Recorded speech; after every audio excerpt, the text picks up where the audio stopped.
Thanks for joining us today for this iRepertoire webinar. My name is Matias Jauregui, and I'm going to be your host for today's event. In this webinar, Eric de Sousa, a bioinformatician at the laboratory of Dr. Marcus Moiter in the Immune Surgery Immune Therapy Group at the John Malone Foundation, will present about broad T-cell receptor repertoires in TILs and differential Th1, 2, and 17 functional phenotypes associated with the tumor microenvironment. First, we're going to hear about a short introduction from Marcus to provide us some context, and then Eric is going to present us his presentations. So without further ado, I will give the word to Marcus. Thank you very much. So I'd like to introduce you a bit to the foundation. So the Jean Malone Foundation is a private non-profit foundation here in Portugal. What you see is here, it's a historical site. This is where Vasco da Gama put the boat into the water and was sailing to the Indies. Therefore, it was called the Center for the Unknown. To be prepared for the unknown is something important, similar like for new therapies. The foundation was started 2012. The clinical activities started 2016. It's a center for patients with cancer. It's fully dedicated to cancer patients. We see about 10,000 new patients every year. So you're welcome to visit us. The foundation has, and that's also one of the reasons why we're interested in a T-cell receptor repertoire.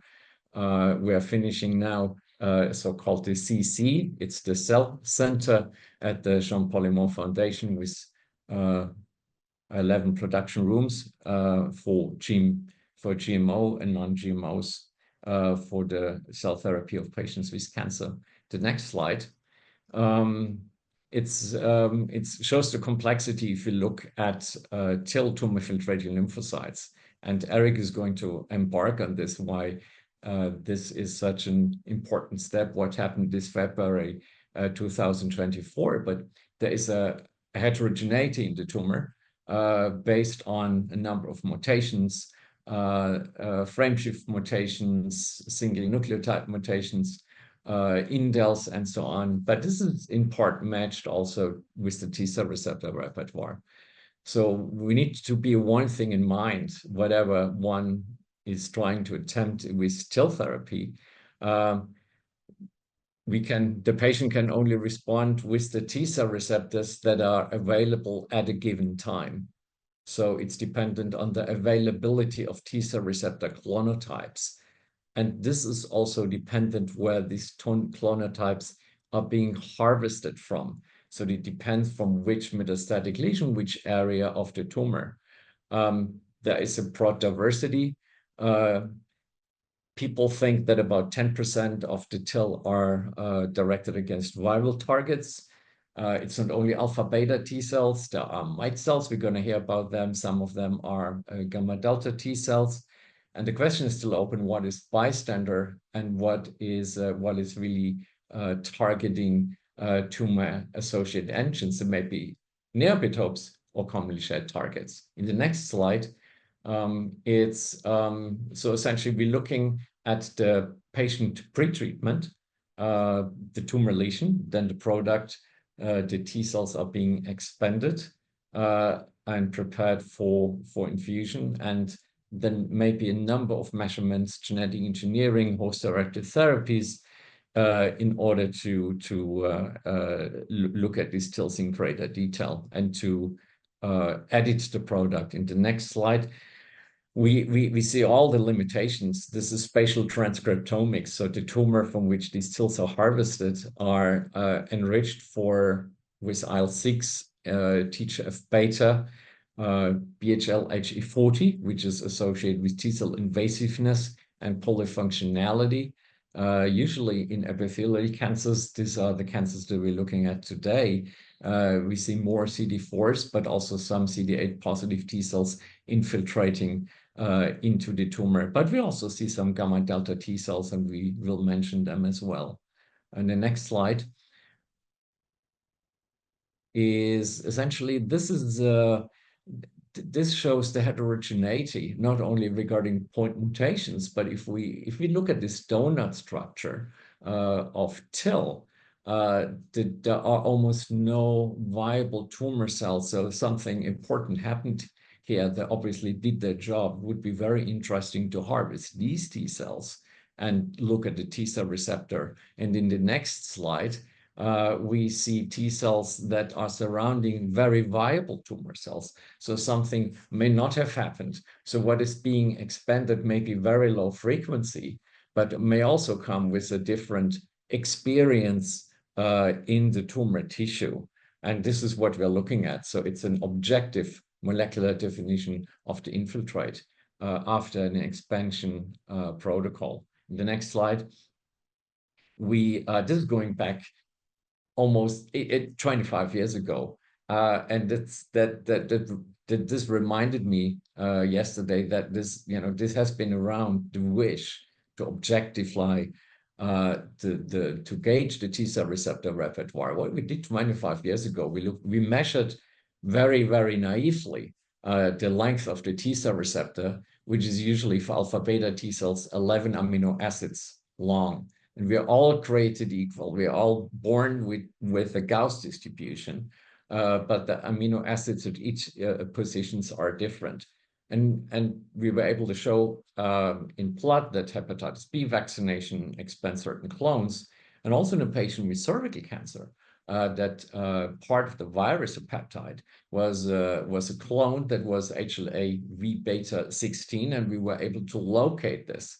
So this was more than 25 years ago.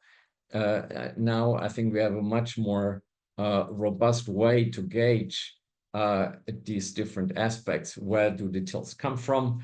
Can they be described in a better, robust fashion? Anything than just looking at the sequence and measuring the size of the CDR3. And the next slide is a very timely reminder. That's a fantastic publication that is out more recently from Iowans, looking at the responses in patients with non-small cell lung cancers. And clearly, I just wanted to flash that this is already out and published. There are clonotypes that are exclusively present in TIL or exclusively present in the tumor, and some of them are shared. And if one looks at the clonality index, and Eric is going to mention that there's quite a difference in the TIL product that is expanded as compared to the matching tumor, as well as this enables also to gauge and measure and trace individual T cell receptors in the pre-infusion, in the blood from patient, before infusion and after infusion. And in the next slide, appears to be, if people look at non-responder versus responders, the responders in the square, it appears that these T cell receptor sequences that were present in the TIL were already present in the peripheral blood in one responders, and in the other they were at very low frequency but increased after the infusion.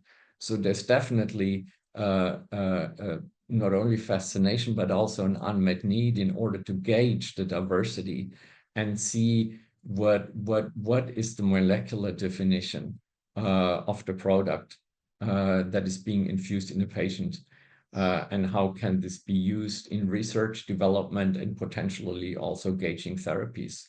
And with that, I give over to Eric, who is looking at the entire structure in order to address these questions, namely where is the location of the harvest, what are these T cells, what are they able to recognize, do they recognize new epitopes or the dark matter in cancer that may be commonly shared epitopes or epitopes that are very hard to catch. So I give over to Eric. Thank you, Marcus. So I'm going to talk today a little bit about our experience growing TIL. So earlier this year, the FDA approved the first TIL therapy for advanced melanoma. In our group, we grow TIL from different types of difficult to treat tumors. But today I'm going to talk mainly about our experience in growing T cells, expanding TIL from pancreatic cancer. So how it usually proceeds in our lab, you receive a piece of disposable tissue from pathology, we put it in culture, and then as everyone, we measure gamma interferon production not gamma interferon production, we measure the phenotype of the cells by flow cytometry. So here I have a representation of what the phenotype is usually in our cells. So here every dot is a TIL cell line that we've grown. When there are shared colors, it's because we've grown more than one TIL cell line from the same patient. Usually the phenotype of the cells is 60% CD4 and 40% CD8, and we see some gamma delta as well. When we go into the memory compartment, we see that in CD4s, there are usually effector memory, and the same thing happens in CD8 positive T cells. So we want not only to look at the phenotypes, but go into antigen specificity of this TIL. So for that, we do sequencing of the CDR3 region, because the CDR3 region is the part of the T cell receptor that is in bigger contact with the antigen presented by MHC molecules. In addition to that, is also the most variable region of the T cell receptor. This variability occurs because of the process of VDJ recombination, where a series of genes codify a single sequence. This process is semi-random, and it allows the big diversity that we see in T cells. So the first thing that I saw before we did the sequencing of TIL was to look at the databases and see what CDR3 sequences can be found in normal pancreas tissue. So we went to the GTEx database and retrieved samples, RNA-seq samples of 180 normal pancreas samples. And in order for us to visualize these CDR3s that we found, we create a visualization that other people can use, that's found in this link. It's available on GitHub, where anyone can use it. And this visualization shows the CDR3s all in different colors, and the color is based on the V gene that codifies that CDR3. Here we have some of the chains that codify the sequences that I'm going to talk about today. One thing about this visualization as well is the size of the CDR3. So the font size is related to the relative frequency that is found in whatever repertoire you're analyzing. So from the 180 normal pancreas samples, we found 293 alpha CDR3s, 403 beta, 37 gamma, and only 4 delta. So the delta chain, if you have some experience analyzing CDR3 data, is always more difficult to catch. So these are the CDR3s that we found in normal pancreas tissue, and how do they compare to the CDR3s found in healthy adults. So using a resource by iRepertoire, which is this website, pcdr3.com, this website allows you to compare your your CDR3s of interest to the CDR3s found in 240 healthy adults. And this way you can see if your CDR3s are more public and more private. So what we see is that on the beta chain, they're extremely private, and most of the CDR3s are not shared at all. On the alpha chain, we see a lot of private CDR3s, but we also have some that are shared. So what are the shared CDR3s? They come from a type of cell called mucosal associated invariant T cells, which are a type of unconventional T cells that instead of recognizing antigens presented by classical MHC molecules, they recognize vitamin metabolites presented by a MR1 molecule, which is a MHC-like molecule, but presents metabolites and derivatives of bacteria. So these cells have an invariant T cell chain. So usually they have the alpha 7.2 chain, and on the beta side, they're usually V beta 6 or V beta 20. So also, what do we know about these sequences that we found in normal pancreas tissue? Are they very similar to each other? So we tried clustering them together with just comparing them and just allowing one amino acid difference, and we see they don't really cluster together. So these are highly private CDR3 sequences who really don't seem to be alike each other.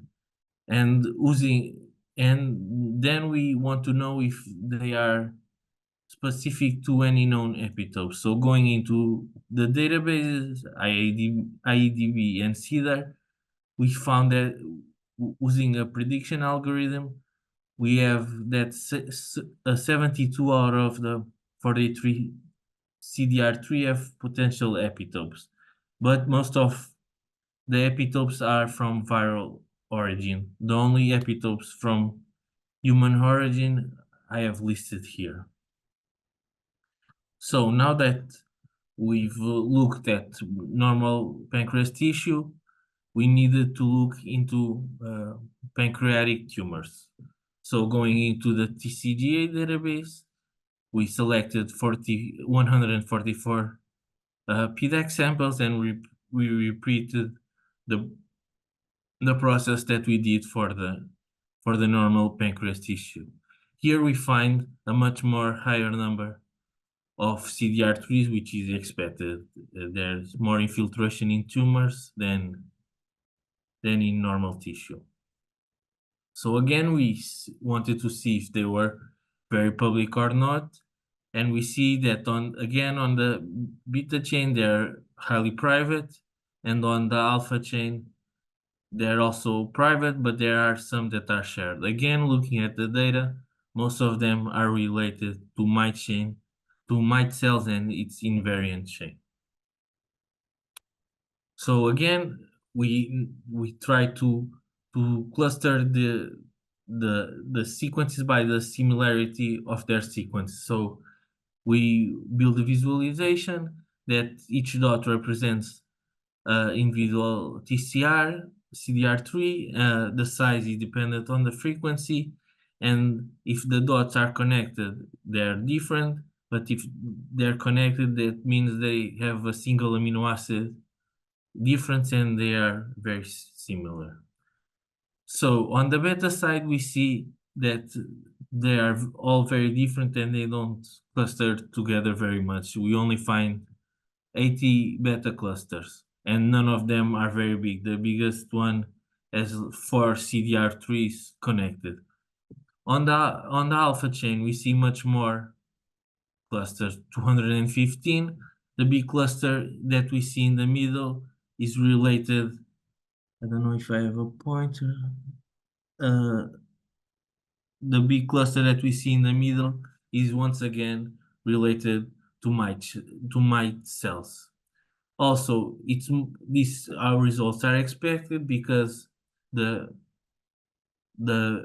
beta chain has an additional segment when there's the VDJ combination, which is the D segment that doesn't exist on the alpha chain. So the beta chain is usually much more diverse than the alpha chain. So this is reflected in these results.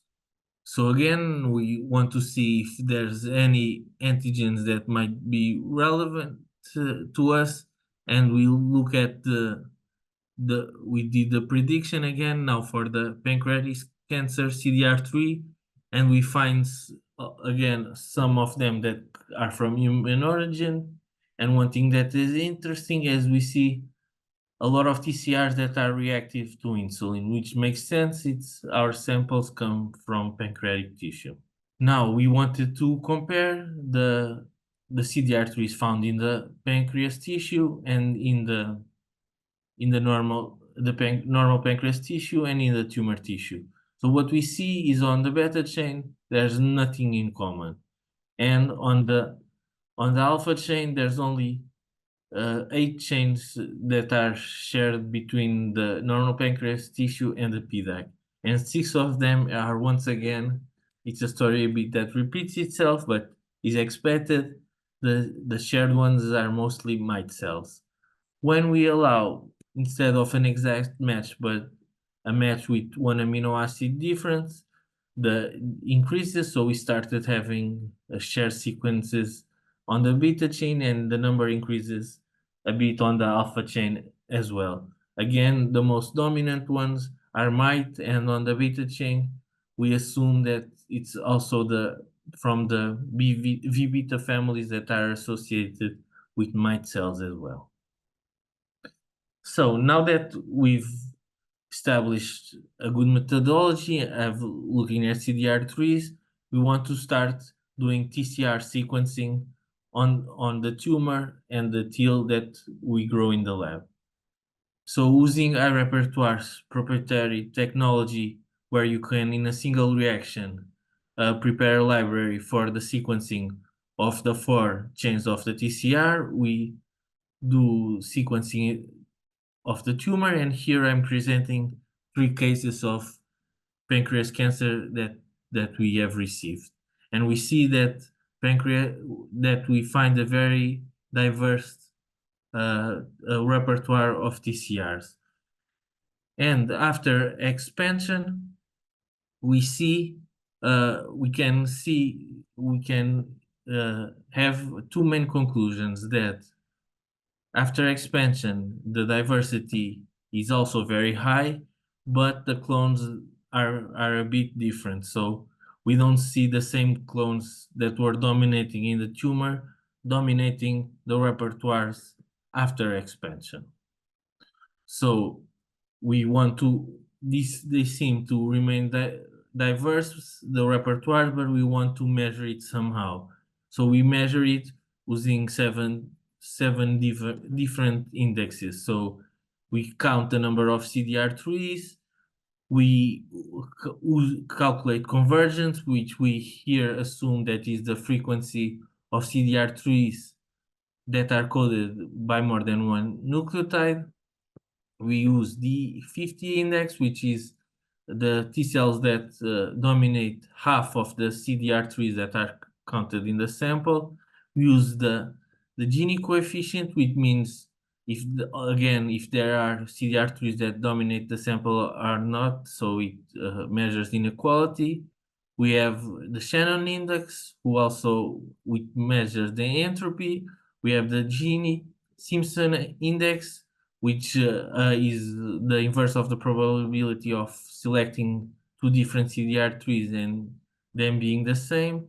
And then we have the Chow index, which estimates richness, which is simply the Chow one gives you based on the CDR3 that you counted, how many were really there, but you were not able to measure with your methods.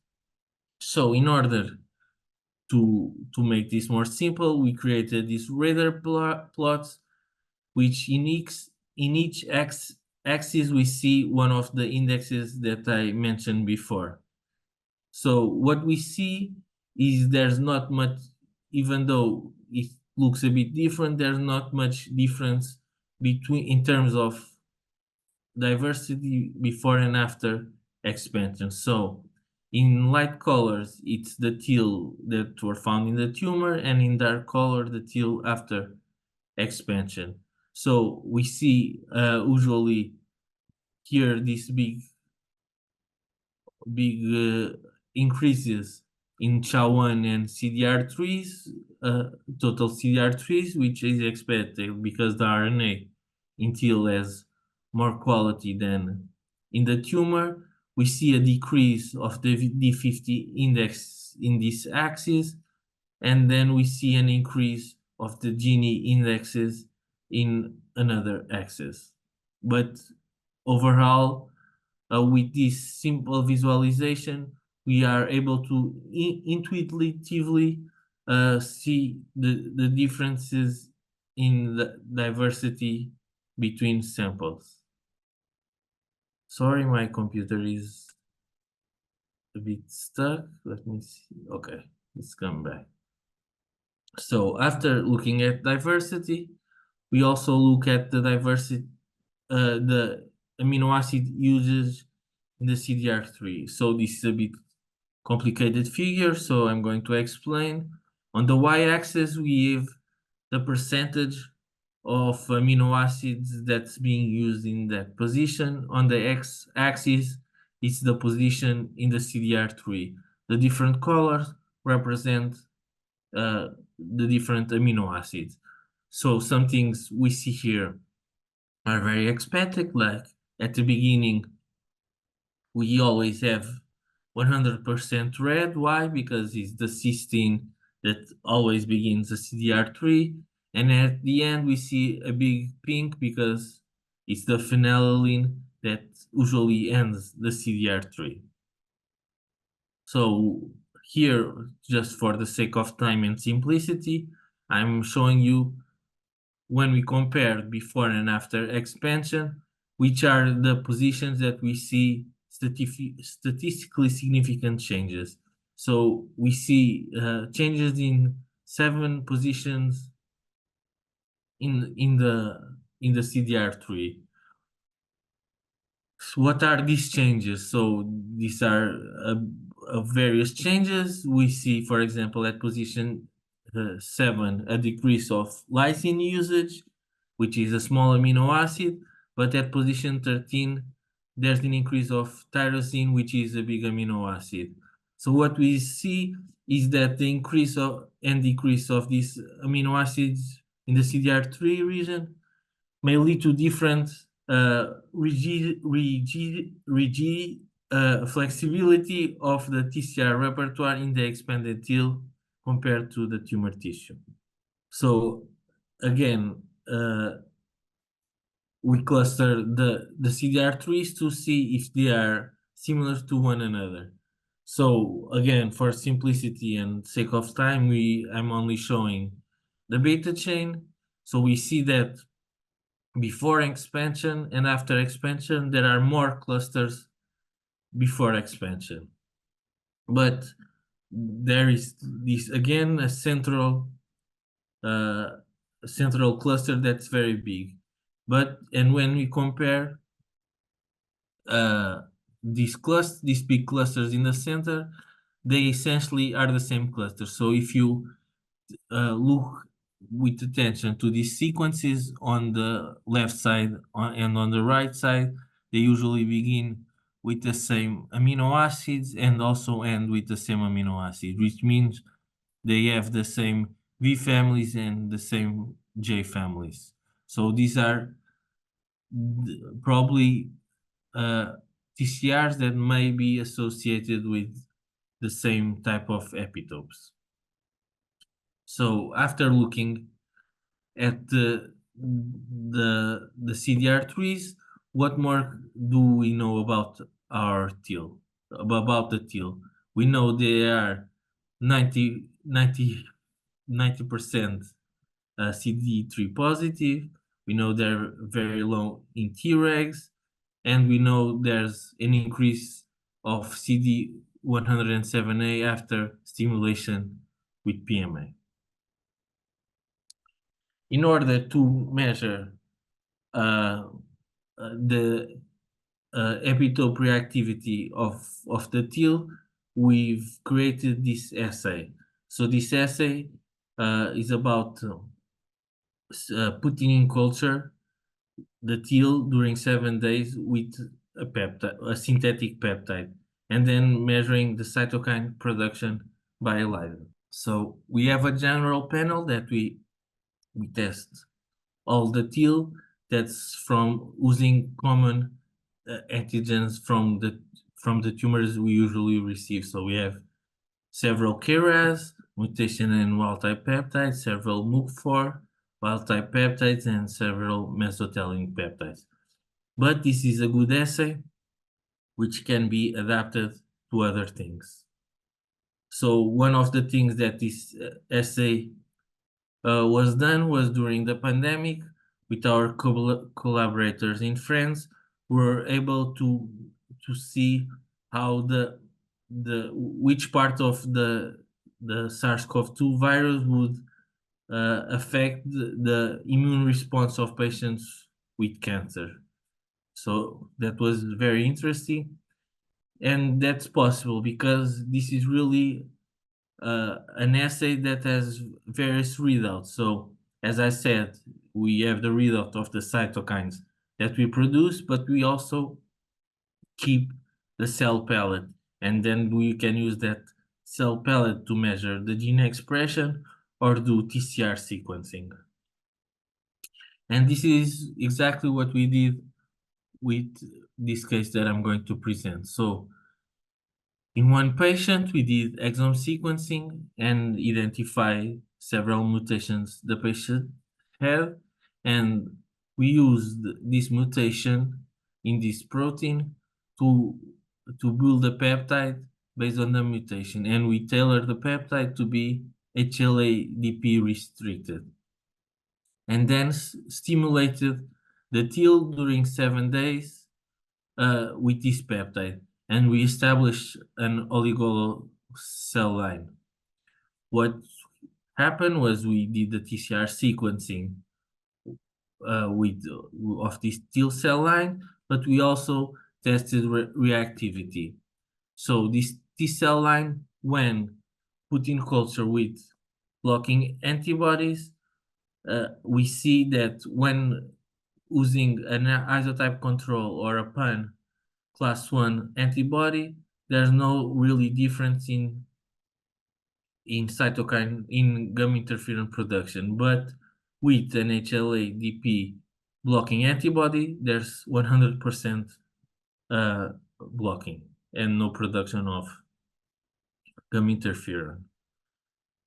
And so then we went back to the tumor, which we had also done TCR sequencing to see if we could find these clones that were then reactive to a mutation found in the patient. And we see that the beta chain was below the limit of detection, and the alpha chain was also found in a very low percentage, just 0.04% of the reads had those same CDR3s. In the next step of our process, as it's been clearly described in the literature, tumors, depending on where you do exome sequencing, for example, you see different mutations. So what we started to do was, instead of growing TIL from the entire tumor piece that we receive, we started dividing the tumor piece in zones. But this zone creation is not random, it's not based on size, but it's based on the classification of a pathologist, which describes the tumor zone, and then we grow these TIL cell lines separately. So I'm going to present these two cases to you. So the first case is very interesting. So the zones, the TCR sequencing of the zones before expansion reveal that they are very different.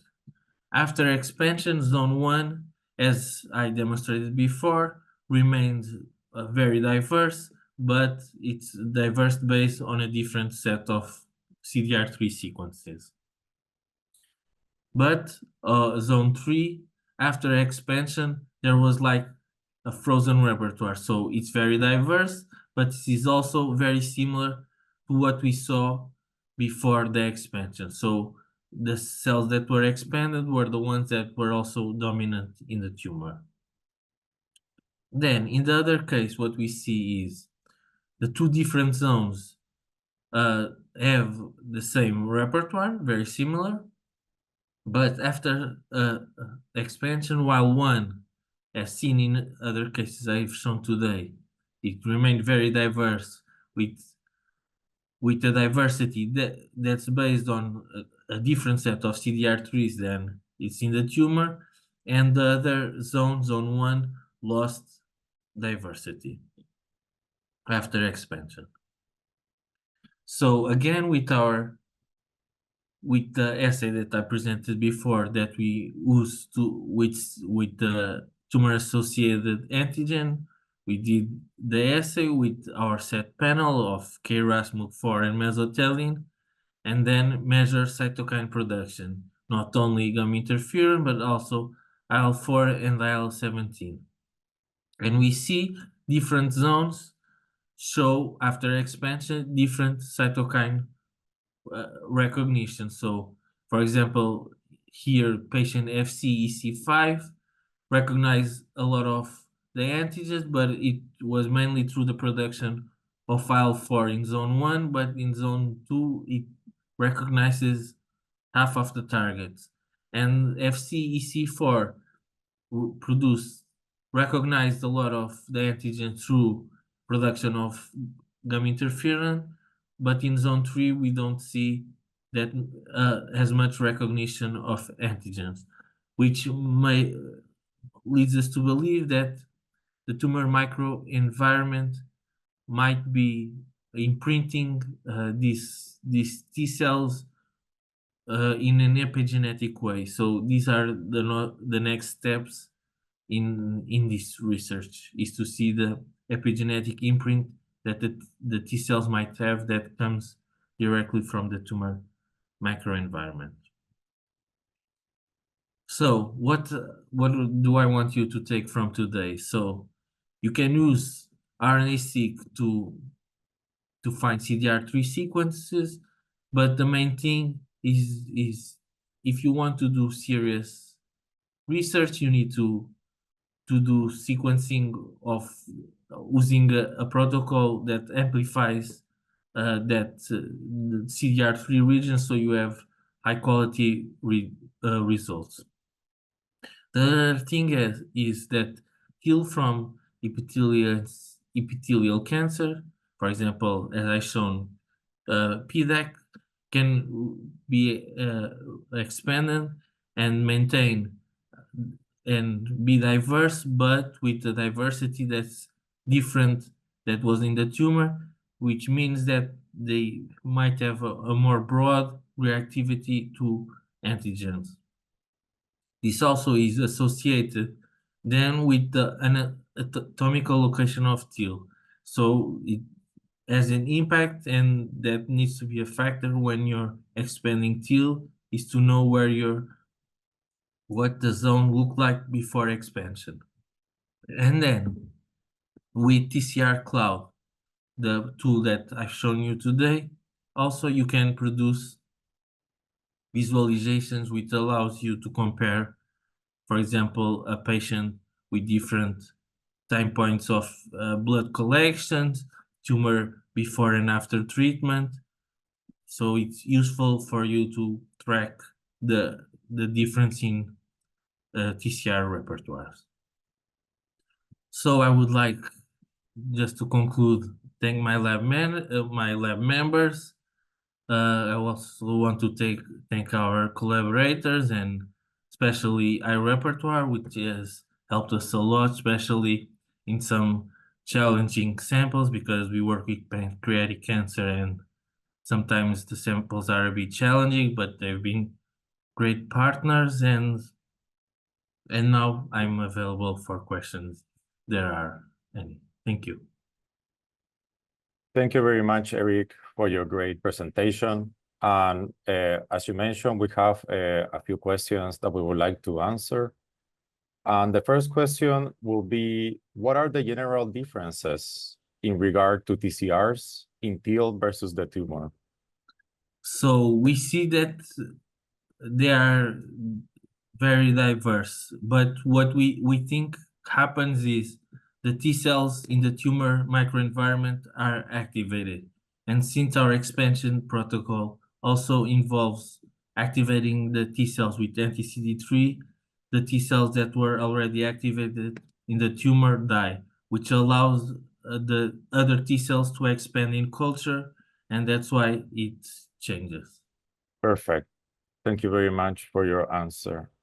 We have another question with regards to gamma delta T cells. You briefly mentioned them throughout your talk. So what is their impression between the TIL versus the tumor?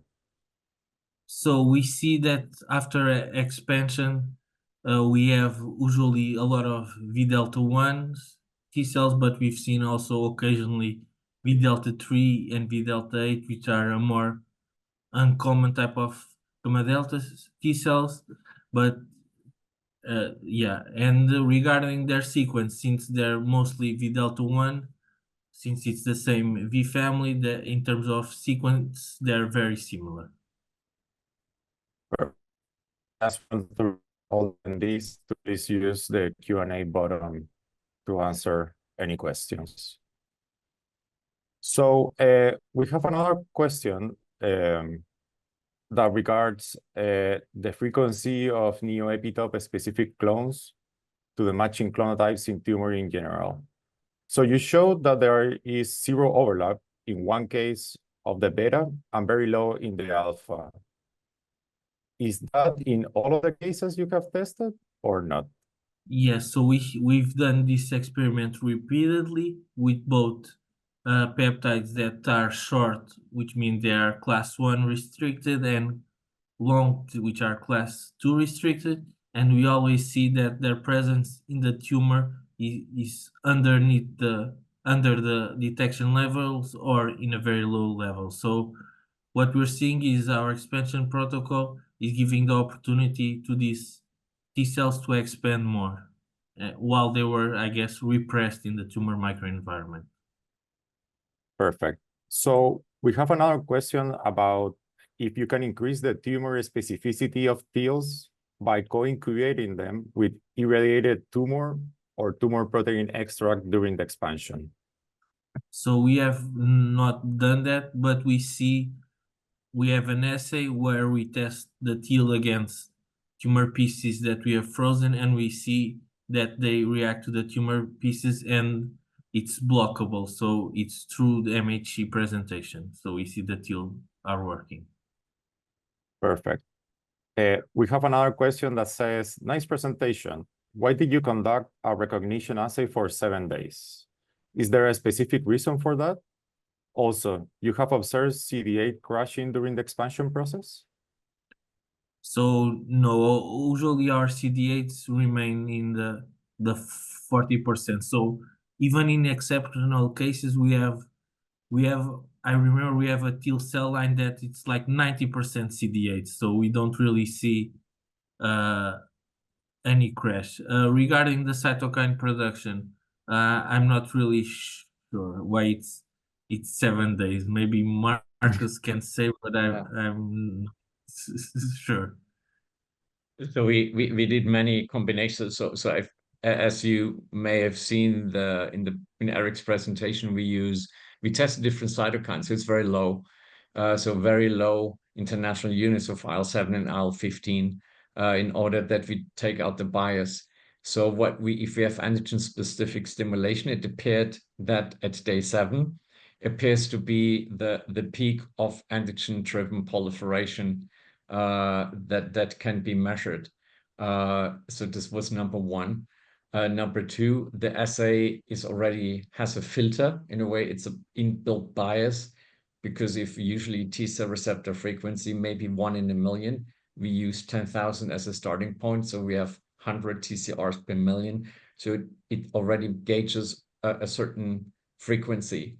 The cytokines that are being produced are then a result of at least two denominators. Number one is the cytokine production per cell, and the number of cells, because the proliferation is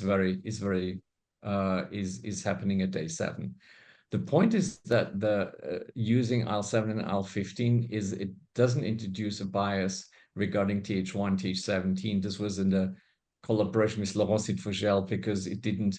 So some patients with cancer had a strong Th2 profile using that protocol. Other ones had a strong Th1 profile. So the summary is it's the peak of proliferation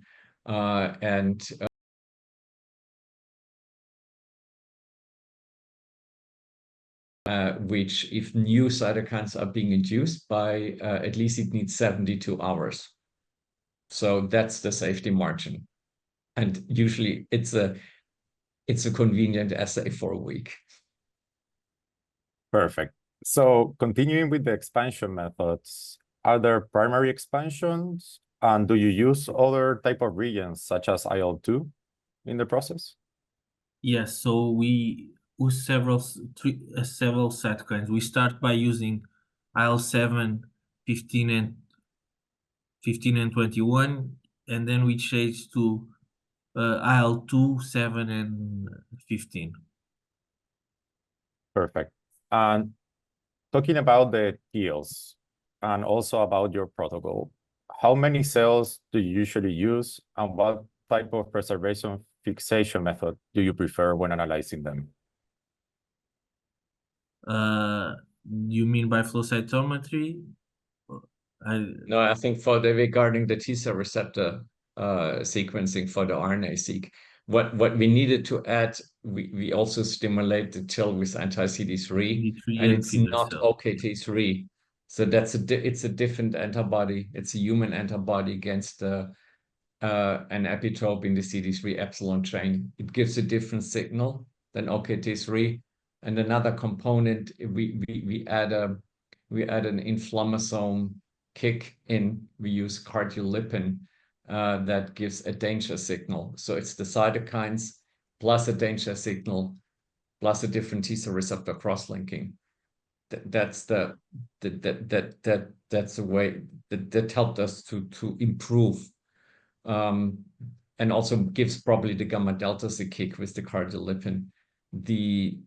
Eric, I think the question is maybe regarding the preservation for the sequencing, the tumor versus the TIL, the RNA. So we receive a tumor piece and we store it in RNA protect, the tissue version, and then the TIL, since we have always a lot of TIL, we usually freeze down 1 million in RNA protect as well, and then when we are ready, we do the extraction and then use the iRepertoire kits to prepare the libraries. Perfect. Now, switching gears toward the different tumor zones, how many different zones do you see with different TILs in pancreatic cancer? And do you ever see common TIL between different patients? So the TIL are usually very patient-specific. Of course, there's the mite, as I showed a lot today, that usually are shared, but they're very patient-specific. What was the first question? Sorry. Yes. So how many different zones do you see with different TILs in the pancreatic cancer? So we've established with the pathologist a list of 12 different types of zones, and we've seen most all of them show up in our patients, so it's a bit varied. Depends on the composition of the starting material, essentially, if there's desmoplastic. But it's not only for pancreas, it's also for other cancers as well. It's essentially, there's necrosis, it's a lot of tumor cells devoid of TIL, or a lot of TILs and almost no tumor cells. So I think this is, it's in a way, it's cancer agnostic. It's rather just an agnostic description of what zone would give rise to different populations. So what is there that can be expanded?